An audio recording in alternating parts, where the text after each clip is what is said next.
देखिए, इस दोहे को याद करके और डेली बार बार स्मरण किया कीजिए।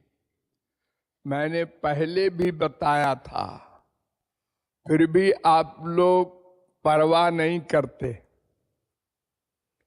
सारे वेदों शास्त्रों का सार इस दोहे में मैंने भर दिया है।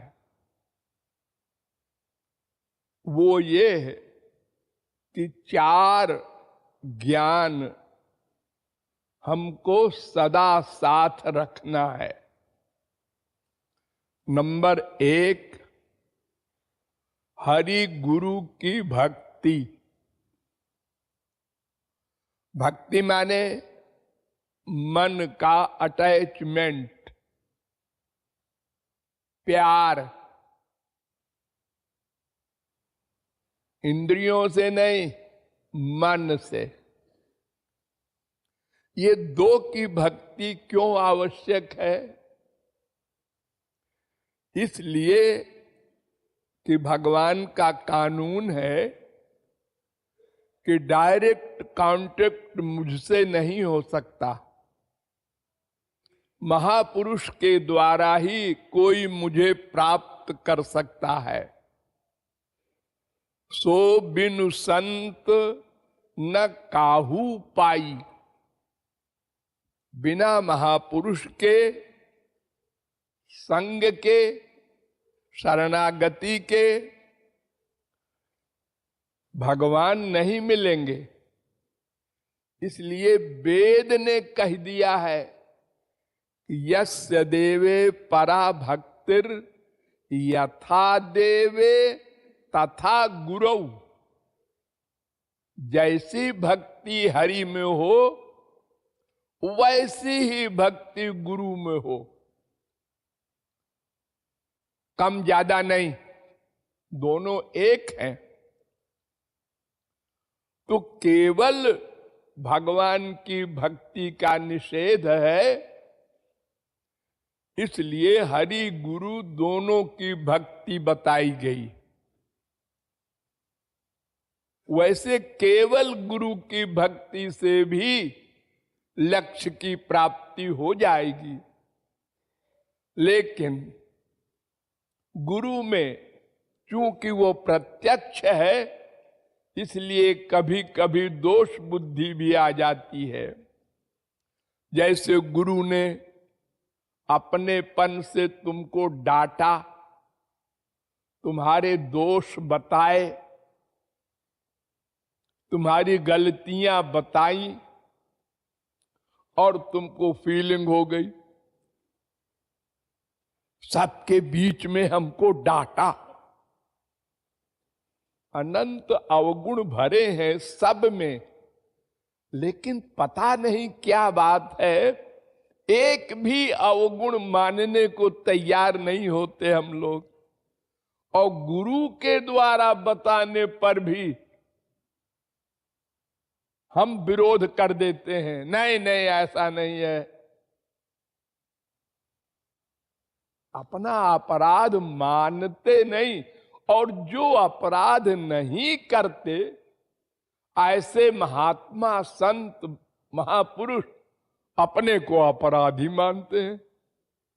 और हम लोग जो सचमुच में है, वो गुरु के कहने पर भी तुरंत जवाब देते हैं गुरु को, नहीं महाराज जी ऐसा नहीं है, मैंने गलती नहीं की। ये आप सब लोग करते हैं। अनंत जन्मों का अभ्यास है हमको। हमारी बुराई हमको प्रिय नहीं, यानी हम अच्छा बनने का प्रयत्न नहीं करते, अच्छा कहलवाने का प्रयत्न करते हैं। हमको सब अच्छा कहें, वो गुरु हो, भगवान हो, चाहे संसार हो। ये सबसे बड़ा दोष है अहंकार के कारण होता है ये। और ये अहंकार ही भक्ति में सबसे बड़ी बाधा, सबसे बड़ी बाधा अहंकार। तुलसीदास जी कहते हैं, अरे भाई ऐसा न करो, निंदक नियरे राखिए, आंगन कुटी छवाए। निंदा करने वाला अगर किसी को देखो तो अपने घर के अंदर उसको टिका लो, खूब निंदा करे और तुम फील न करने का अभ्यास करो, तब तुम्हारे सब दोष जाएंगे। जब अपने को तुम दोषी नहीं मानोगे तो दोष निकालने का प्रयत्न क्या करोगे? तो हम लोग इसी प्रकार भगवान या संत के कहने पर भी नहीं मानते अपना दोष, जबकि हम हजार लाख बार ये मान चुके ये हमारा गुरु महापुरुष है। महापुरुष है, ठीक है, लेकिन हमारी बुराई न करे, और अगर करे तो अकेले में करे, सबके सामने न करे, आग लग जाती है अंदर। ऐसी पर्सनैलिटी हो तुम। अरे तुमको तो विभोर होना चाहिए कि ये गुरुजी भगवान का चिंतन छोड़ के हमारे दोष को देख रहे हैं और बता रहे हैं। इतनी कृपा है इनकी, हमारे कल्याण के पीछे पड़ गए हैं ये, तभी तो हमारे दोष को बता रहे हैं। और हमने प्रतिवाद किया, माना नहीं, ये अपराध किया, इसी को तो गुरुद्रोह कहते हैं। गुरु की आदेश के, उनके निर्णय के खिलाफ बुद्धि से सोचना, ये नाम अपराध। इन्हीं अपराधों के कारण तो हम आगे नहीं बढ़ रहे हैं। कीर्तन भजन भी करते जाते हैं और अपराध भी करते जाते हैं। 1000 कमाया, 2000 खर्चा कर दिया। तो सावधान हो करके हमें तत्व ज्ञान को साथ रखना होगा सदा। तो नंबर 1 है हरि गुरु की भक्ति। नंबर 2 है नित्य, निरंतर,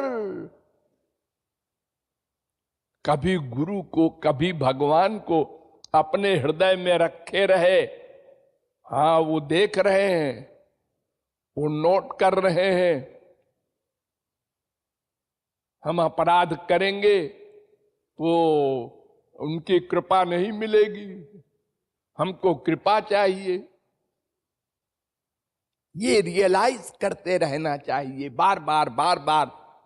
ये नहीं कि कीर्तन में आधा घंटे 1 घंटे बैठे तब रियलाइज किया, ऐसा नहीं, नित्य। और नंबर 3 निष्काम। कोई कामना लेकर के हरि गुरु के पास नहीं जाना है, न संसारी कामना न परलोक की कामना, कोई कामना नहीं। धर्म, अर्थ, काम, मोक्ष, किसी कामना को हृदय में नहीं लाना है। उनकी सेवा करना है, उनको सुख देना है। हम उनके दास हैं, हमारा धर्म है दास्य। हम उनसे कुछ मांगे तो हम तो स्वामी हो गए फिर। और चौथी चीज है अनन्य, अर्थात हरि गुरु का ही विश्वास हो, मन में वही बार बार आवे तो मन शुद्ध होगा। उसी मन में भगवान को लाए, गुरु को लाए, उसी मन में माँ बाप बेटा स्त्री पति भी आ रहे हैं।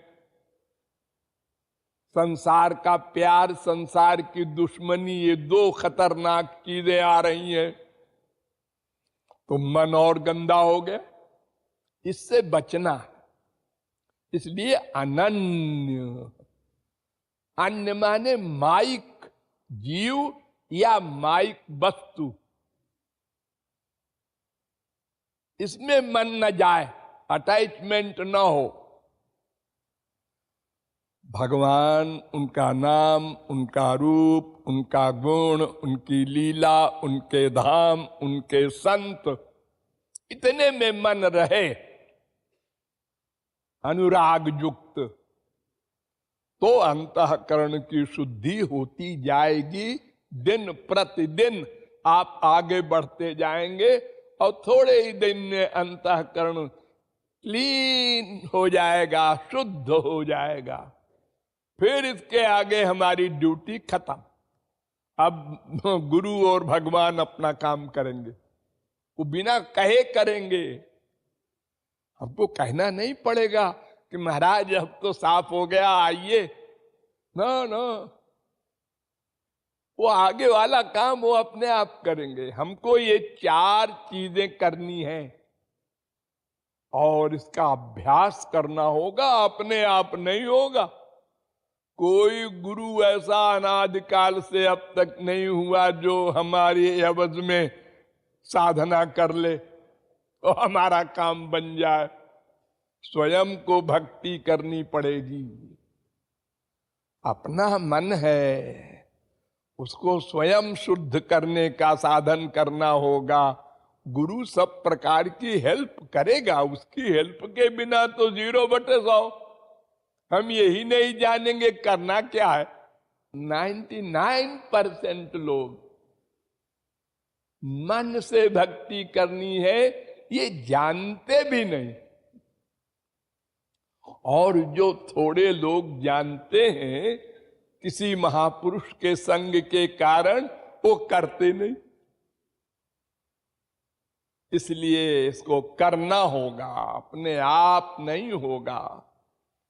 इसलिए इस दोहे को डेली स्मरण करो और इसके अनुसार साधन करो, तब लक्ष्य की प्राप्ति होगी।